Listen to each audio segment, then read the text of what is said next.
इसे चेन्नई तमिलनाडु से आत्म प्रकाश ने पूछा है। संसार में दुख क्यों है? दुख को समझने के पहले ये बात जानना ज़रूरी है कि सृष्टि द्वंद्वात्मक है। परमात्मा निर्द्वंद है, लेकिन उसकी सृष्टि द्वंद्वात्मक है, क्योंकि सृष्टि को उसने एक लीला की तरह रचना की है, एक खेल की तरह बनाया है। और एक खेल में दो विपरीत टीमें होती हैं। अगर खेल में दो विपरीत टीमें नहीं हो तो खेल का मज़ा नहीं होता है। इसलिए सृष्टि में हमेशा देखोगे द्वंद्व है, दो विपरीत ध्रुव एक साथ एग्जिस्ट करते हैं। जैसे दिन है तो रात है, पुरुष है तो स्त्री है, मान है तो अपमान है, शुभ है तो अशुभ है, नायक है तो खलनायक है, राम है तो रावण है, रजोगुण है तो तमोगुण है, पुण्य है तो पाप है, मित्र है तो शत्रु है, अनुकूल है तो प्रतिकूल है, और सुख है तो दुख है, और इन दोनों का होना ज़रूरी है। ओशो कहते हैं, जिस दिन तुम संबोधि को जानोगे उस दिन यह भी जानोगे कि आज के पहले जो हुआ वह ज़रूरी था। जो जीत मिली वह तो ज़रूरी थी, जो हार मिली वह भी ज़रूरी थी, जो सफलता मिली वह तो ज़रूरी थी, जो असफलता मिली वह भी ज़रूरी थी, जो सुख मिले वे तो ज़रूरी थे ही, जो दुख मिले वे भी ज़रूरी थे। इसके बिना संबोधि घटित नहीं हो सकती थी। इसलिए अष्टावक्र कहते हैं जनक से, आपदः संपदः काले। सुनो जनक, समय समय पर, अपने ठीक समय पर, अपने उचित समय पर आपदा आती है और संपदा आती है, संपन्नता आती है, विपन्नता आती है, दुख आता है, सुख आता है। आपदा संपदा काले, और दोनों अपने समय पर आता है। तो कहते हैं इसलिए मैं इसकी चिंता नहीं करता, और क्या करता हूँ, तृप्तः स्वस्थेन्द्रियो नित्यम न शोचति न कांक्षति। मैं अपने भीतर आत्म तृप्त रहता हूँ, इसलिए जो हुआ उसका शोक नहीं करता, और जो आने वाला है उसके लिए चिंता नहीं करता। क्योंकि अष्टावक्र कहते हैं कि संतुलन के नियम से वो आता ही, जो आपदा संपदा काले दैवा दैवेति निश्चय, दैव योग से निश्चय ही अपने समय पर आता है। तो फिर चिंता किस बात की, क्योंकि दोनों का तो आना ही है। तो अब जानते हैं कि इस पर गौतम बुद्ध की दृष्टि क्या है, क्योंकि गौतम बुद्ध ने सर्वाधिक दुख पर काम किया है। गौतम बुद्ध कहते हैं 4 आर्य सत्य हैं। गौतम बुद्ध ने 4 आर्य सत्यों का प्रतिपादन किया। क्या हुआ? पहला आर्य सत्य क्या है? जीवन दुख है। शुरुआत करते हैं गौतम बुद्ध की जीवन दुख है। दूसरा आर्य सत्य कहते हैं दुख है तो दुख का कारण है। तीसरा आर्य सत्य बताते हैं कि दुख दूर होने की संभावना है। और चौथा आर्य सत्य बताते हैं दुख दूर होने का उपाय है। तो अब जानते हैं कि जब दुख इतना अवश्यम भावी है तो फिर दुख क्या है, पहले इसको जानते हैं, फिर दुख के कारण के बारे में जानेंगे, और फिर दुख दूर होने के उपाय की चर्चा करेंगे। दुख क्या है? अभाव का अनुभव दुख है। अभाव क्या है? नास्ति भाव, जो नहीं है। जब हम फील करने लगते हैं बहुत कुछ नहीं है, लेकिन वो हमें दुख नहीं देता, लेकिन हम फील करना शुरू कर देते हैं ये हमारे पास नहीं है। जब नहीं है कि नहीं है, कोई चीज़ किसी चीज़ की नहीं है, हमारे फीलिंग के तल पर आ जाती है, ये विपन्नता हमारे अनुभव में आना शुरू हो जाता है, हम महसूस करना शुरू कर देते हैं, तो उसका नाम दुख है। जिसके लिए तुलसीदास कहते हैं नहीं दरिद्र सम दुख जग माही। और जब धन के अभाव को हम महसूस करने लगते हैं तो उसको दरिद्रता कहते हैं, और दरिद्रता से बढ़ कर के कोई दुख नहीं है। तो अब जानते हैं कि दुख के कारण क्या है। कई कारण हो सकते हैं, लेकिन 5 मुख्य कारणों की हम चर्चा करेंगे। पहला कारण जैसा हमने बताया दुख की परिभाषा में कि नास्ति भाव, अर्थात जब हम अभाव महसूस करते हैं, यहाँ तक कि हमारे मन में शिकायत शुरू हो जाती है कि हमारे पास ये क्यों नहीं है।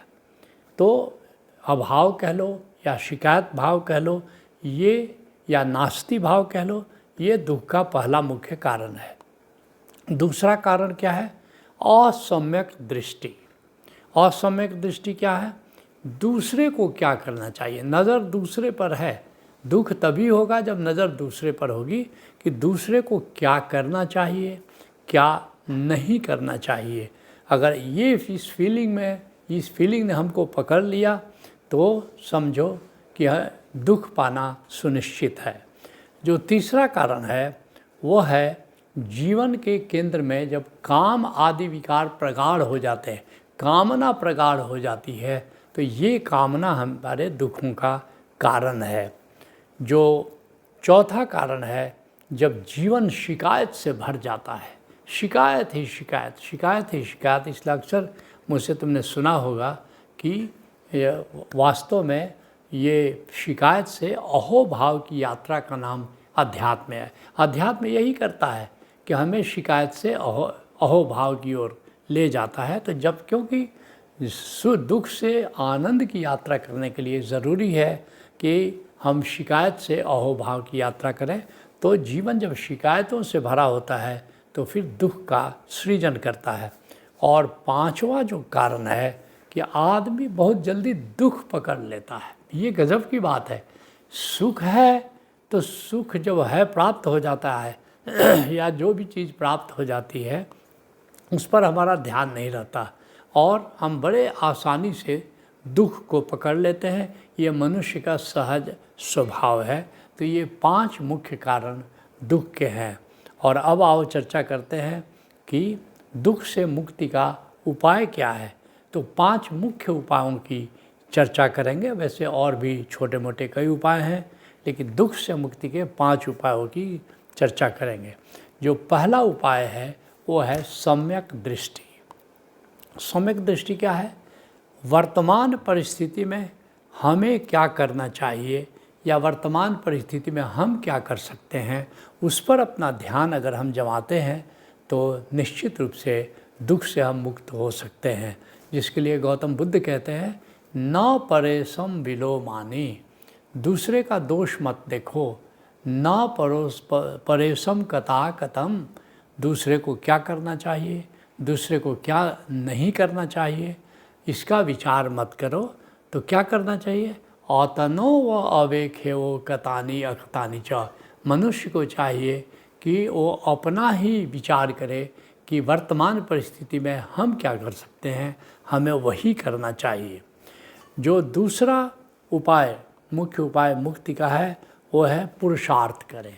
हमेशा पुरुषार्थ की भाषा में सोचो कि हम क्या पुरुषार्थ कर सकते हैं। 4 मुख्य पुरुषार्थों की चर्चा हमारे ऋषियों ने की है।